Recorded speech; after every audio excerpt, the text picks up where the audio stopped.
Good morning, everybody. This is Deborah with Hello My Garden, and we're here today at our permaculture wild area, our edge of our yard. And I'm going to do updates every week so you can see how it evolves. I apologize for all the black lines in my previous videos. I'm going to have to do them this way, which means I really can't tell too well what I'm videotaping. But I really am not interested in doing editing software.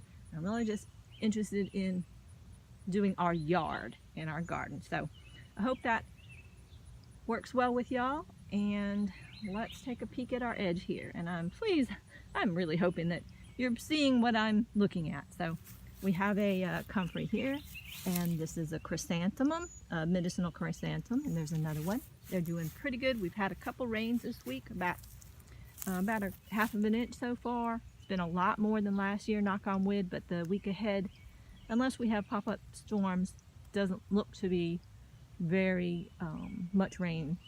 So here is a hyssop and a nice little bee friend on it.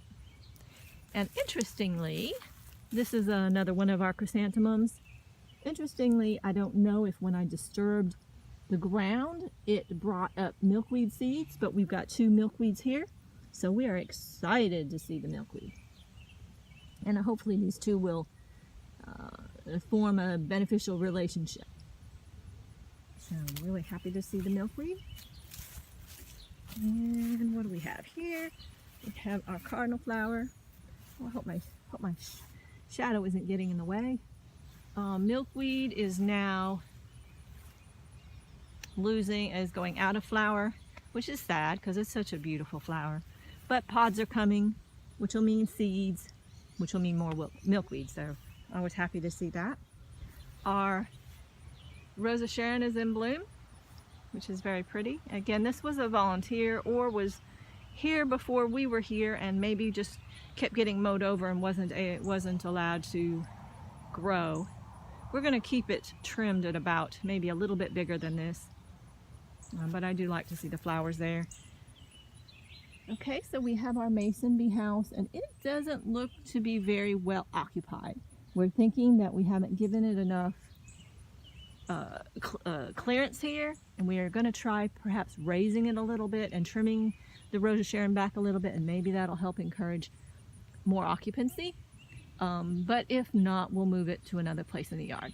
Sometimes it's trial and error and seeing what the little critters like best. So another comfrey, sunflowers, we've got bee balm, and our thyme is looking good. It's got some flowers, which the bees should enjoy. We've got fennel. This is one of our mulberries, if you recall, and this was grown from a cutting. Actually, it's a white mulberry, so that little mulberry there might be ready to pick. Might have to grab that a little bit later. Okay, we have a fennel. We have the Italian red chicory, and it looks like it's growing back after an attack by rabbits or deer or something. I put this tomato trellis around it to kind of try to dissuade them in some small way from eating it.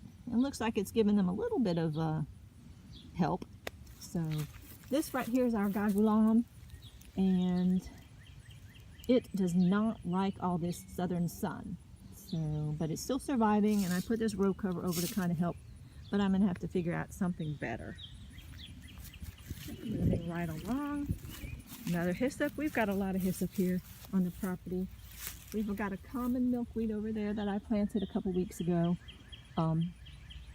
Not from seed, from a purchased seedling, start. So it's doing well. Another little bit of that Italian chicory.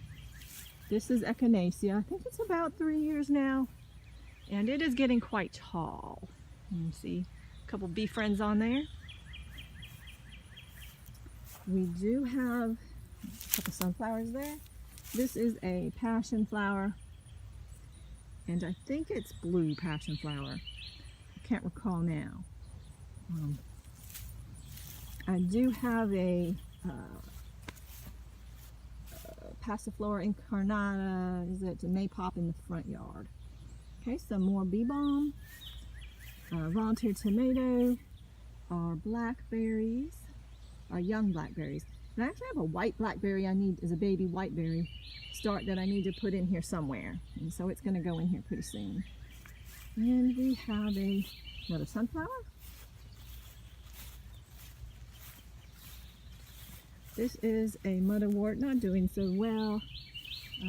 We have a sunflower that's been chewed up by the Japanese beetles. We have a volunteer squash or melon that was actually moved here from another location.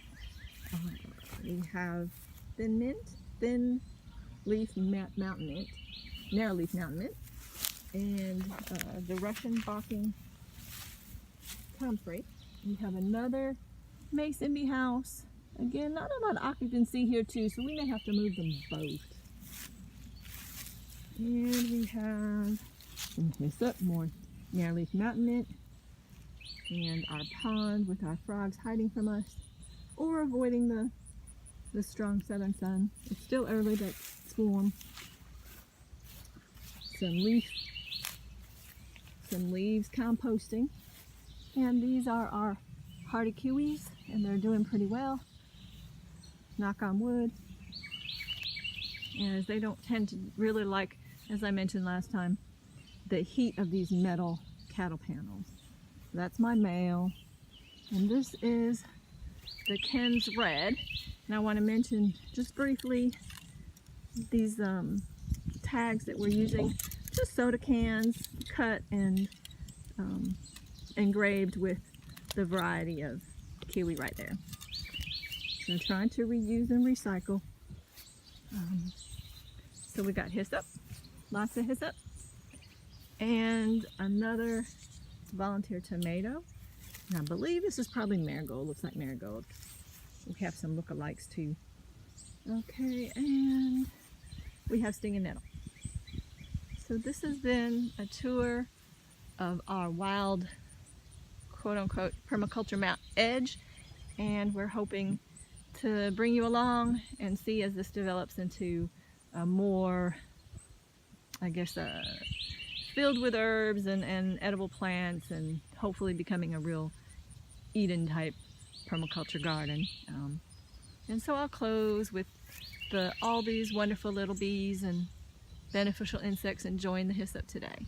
Hope y'all having a great day, and we'll talk to you soon. Bye.